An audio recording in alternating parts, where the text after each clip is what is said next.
Hey Queens, I'm getting ready to record the next episode of my podcast, Captivation Radio. And today I'm going to be talking about the number one excuse people use for everything, and that includes me, and that's the I don't have time excuse. So you guys can see a little behind the scenes how this process works, and I am ready to get started. Hey Queens, welcome back to Captivation Radio.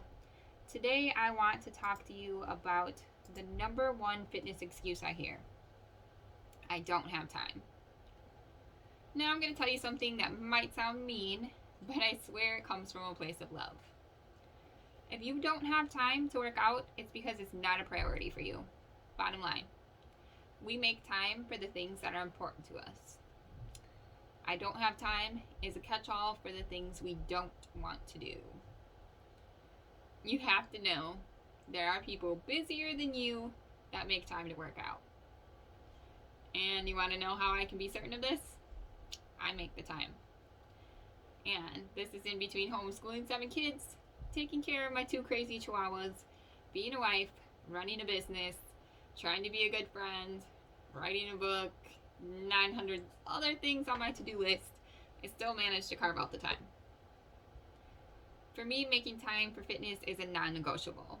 If I want to feel good and have energy and mental space to do all the other things I want to do. When I fail to work out, my body gets angry and my mind gets angrier. It's hard to focus, and I can literally feel the tension building in my body. Not only that, but I greatly value that little bit of alone time. Even if it is the 30 minutes a day, only 3 days a week, that's 90 minutes more of uninterrupted time than I would get otherwise. So when I talk to people and they tell me they just don't have the time to work out, it tells me they haven't found a reason big enough for them to value working out.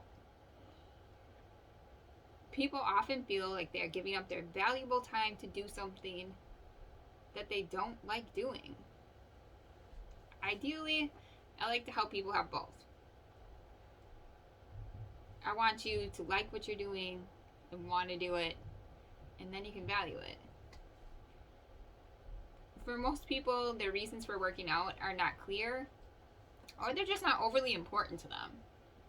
In order for it to be worth it to them, to give up this time, they need to have a big enough reason for it to become a priority, or they have to learn to love it. And I'm talking about this from a fitness aspect, but this goes for anything.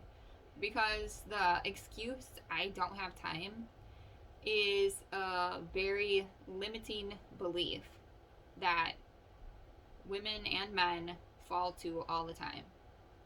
Think about it. I would love to do this, but I don't have time. I would love to go here, but I don't have time. How many times a day do you talk to yourself about how you don't have time to do something? When in reality, you probably do have the time. You just either don't prioritize what it is that you're saying you don't have time for. You're scared to do the thing you're saying you don't have time to do. Or it just doesn't matter that much to you. But a lot of times it's because we're scared or we just don't like it. Like fitness. Not everybody likes it. And sometimes people are just intimidated by it. So while I'm talking about this in fitness, you can insert whatever thing it is for you here. So how do we shift our mindset? There are some questions that you can ask yourself, or you can always talk to your trainer or coach about it. Like, why do you want to work out? Do you have a specific weight goal? Are you trying to gain weight or lose weight? And this is the important part. Why do you want to reach that goal? Is your goal just appearance-based? If you reached your goal, how would you feel? Like, if your goal is to lose 10 pounds, is it just because you want to look better in your jeans? Or is it because you're feeling out of breath or not sleeping well or lacking energy. So then think about how you would feel if you reach this goal. Will you sleep better? Will you have more energy? Will you have less pain? Back pain, neck pain, joint pain, whatever kind of pain you have. Will it ease symptoms of depression or anxiety? If you've been following me for a little while, you know I'm always preaching fitness to help with any kind of mental health conditions. I'm not saying ditch your meds or ditch your doctor or therapist or anything, but it can definitely help you. Will reaching your goal help you feel empowered by your newfound strength? Will you be able to quit taking some medications or anything else?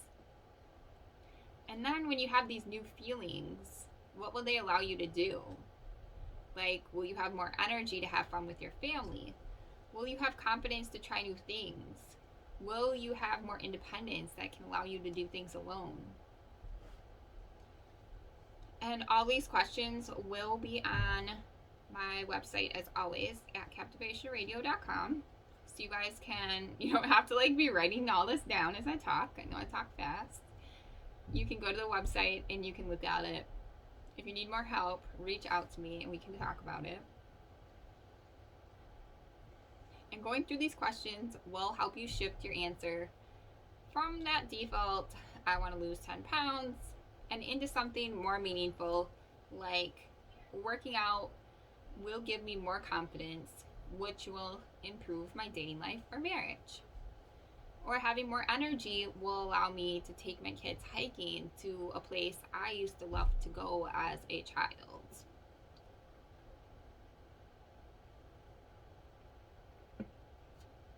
Once you figure out your fitness why, I want you to know it's never too late to start or restart your fitness journey or whatever journey you're on. I belong to a whole bunch of different groups of women who lift weights, and they're members in their 70s that are in better shape than me. I don't care how old you are or how many times you've started and stopped working on your fitness goals. And seriously, I do not want to hear you saying you failed. We either succeed or we learn. There is no failure. Failure does not exist in my world. So, you can start today and you can create a brand new story. That's the magic of life. We always have a choice. Okay, now that you know that you need to do this, then we can get into the how. But seriously, the why always comes first. You have to know why you are doing something, or it's never going to work. So, how can you make the time? This is what I do. I ask my clients to break down how they're spending their days. I learned this trick in college when I was trying to balance my schedule and my study time around a full-time job and parenting, and continue to use this when my current schedule isn't working. So it's pretty simple. I just want you to track how you are spending your time each day of the week. It sounds a little tedious, and okay, it is a little tedious, but this is a great trick. So get a little time log, minute by minute. I want to know how you're spending your time. And I guarantee you, once you do that, you're going to be like, yeah, I guess there is at least 2 days where you can put in a 30-minute workout. Or there is at least 15 minutes a day that you can start working on building towards whatever your goal is.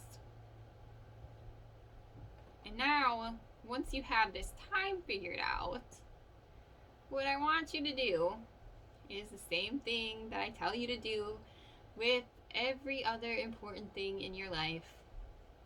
Put it in your calendar. Seriously. Get a calendar. Write down your workout. Then every Sunday, look at your calendar. Look ahead to the week. See if there are any scheduling conflicts. Because if you look ahead through the week, you can switch your schedule around. instead of it being Tuesday at 9 o'clock and you're going to bed and you realize tomorrow morning you have a Zoom call with your kid's teacher when you're supposed to be working out. So now you're just not going to work out because you don't have time for it. If you can do your schedule ahead of time and fix any conflicts, then you can avoid the excuses. It's one of the things we got to do. We just got to get rid of the excuses.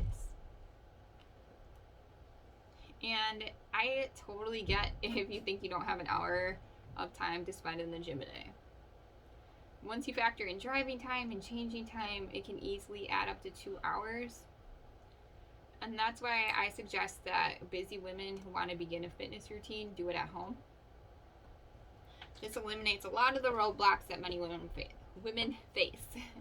You no longer have to look for babysitters. You don't have to worry about drive time or worry about going to the gym and everything that comes along with it. For some people, that might eliminate some of the fear too, because a lot of us worry about being judged, and you got to get certain clothes, you need a certain water bottle, you need all these things. It's a lot. And you can seriously do 30-minute workouts at home. I've created a whole bunch of them that you can do at home. You still get the results. You might not look like a bodybuilding model, but I don't know if that's the look that we're all going for anyways. So, like, I haven't even been in the gym in over 6 months, probably a little longer than that now since we've been on this pandemic. I do all my workouts at home, but if you still love the gym, I get that too. Some people need to be in a different environment to get their workout in, and that's fine. Whatever works for you is okay. More power to you. Do your thing your way. And just remember that the important thing is to create a routine that you can make work and that makes you happy. Okay? And stop telling yourself you don't have time. If you're talking to me and you tell me you don't have time, I'm going to tell you that you're full of it, because you are. And then the last thought I want to leave you with today is this. I have spoken to hundreds of women about how fitness has changed their lives, and 99% of them spoke to emotional wins, like improved confidence or improved mood. So, while we all may want to look a certain way, at the end of the day, all that really matters is how you feel. Alright, I love you guys. Thank you so much for listening. Check out my website at Captivation Radio. If you are one of those people that wants to get started on their fitness routine, I do have a 21-day challenge starting on October 1st. And it's only $21, so just DM me and I can give you all the information. At Captivation Coach on everywhere. So, love you guys. Bye.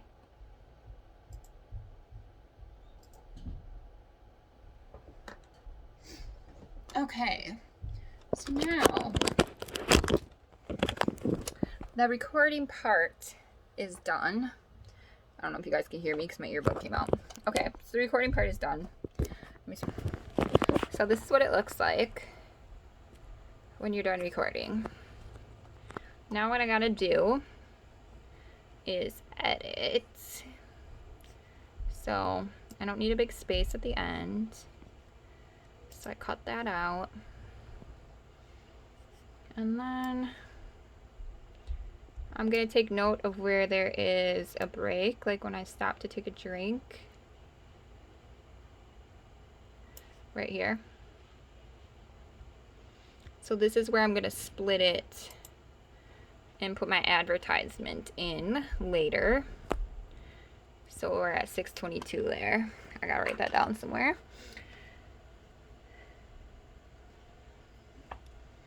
Okay, and then I have to add my intro music and my podcast intro and add some outro music, and then combine it all and add it to my website and add it to Anchor, and then Anchor will distribute it everywhere for me. So that's all I got for you guys. Love you.